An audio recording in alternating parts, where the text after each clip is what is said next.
አደገኛው የኢራን የመከላከያ አቅም አወቃቀርና ቀጣዩ ምላሽ። ያውኑ የቀለጠ ጦርነት ምዕራባውያን በኢራን ጠባጫሪነት እንደመጣ አድርገው በተደጋጋሚ ሲናገሩት ይሰማሉ። ነገር ግን የኢራን ቅድመ ዝግጅትም ሆነ አጸፋዊ ምላሾች ያለምንም ቅድመ ሁኔታ እንደተቀሰቀሰ ጥቃት ወይም በመንግስት እንደሚደገፍ የውከት ስራ አድርገው ቢገልጹትም ጥልቅና ተጨባጭ የሆነው የጂኦፖለቲካዊ ትንታኔ ግን የሚያሳየው ኢራን በዋነኝነት የምትንቀሳቀሰው ተከብቤያለሁ ከሚል ስሜትና የህልውናዋን መቀጠል ለማረጋገጥ ባላት ከፍተኛ ፍላጎት መሆኑን ነው። ከ1919 አብዮት ጀምሮ ኢራን ዘላቂ በሆነ የጥላቻ ዓለም አቀፍ ድባብ ውስጥ ቆይታለች።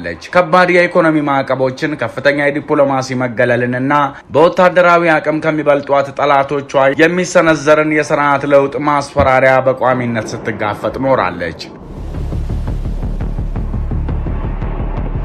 በዚህ ከፍተኛ ጫና ባለበት ሁኔታ ውስጥ ዓለም አቀፉ ማህበረሰብ ብዙ ጊዜ እንደ ድብቅ የሽብር ስጋት አድርጎ የሚፈርጀውን ድርጊት ቴህራን እንደ ፍጹም አስፈላጊና ወሳኝ መከላከያ አወቃቀር አድርጋ ትመለከተዋለች። ለቀጠናዊ ተቀናቃኞቿ በዓለም አቀፍ ልዕለ ሀያላን በብዛት የሚቀርቡትን የላቁ መደበኛ የጦር መሳሪያዎችና የመከላከያ ስርዓቶች ማግኘት ያልቻለችው ኢራን ከፍላጎት አስገዳጅነት የተነሳ አዳዲስ ዘዴዎችን ለመፍጠር ተገዳለች። የኢራን ድንቅ የመከላከያ ስትራቴጂ ደግሞ እንደ ሁቲ፣ ሐማስና ሂዝቦላህ ያሉ ቀጠናዊ የውክልና ተዋጊ አጋሮችን ወይም ፕሮክሲ ኔትወርክ በመጠቀምና መደበኛ ያልሆነ ጦርነትን ተቋማዊ በማድረግ የውጭ ጣልቃ ገብነትን ለመከላከልና የሀገሪቱን ሉዓላዊ ድንበሮች ለማስጠበቅ እየተነደፈ ስሌታዊ እርምጃ ነው።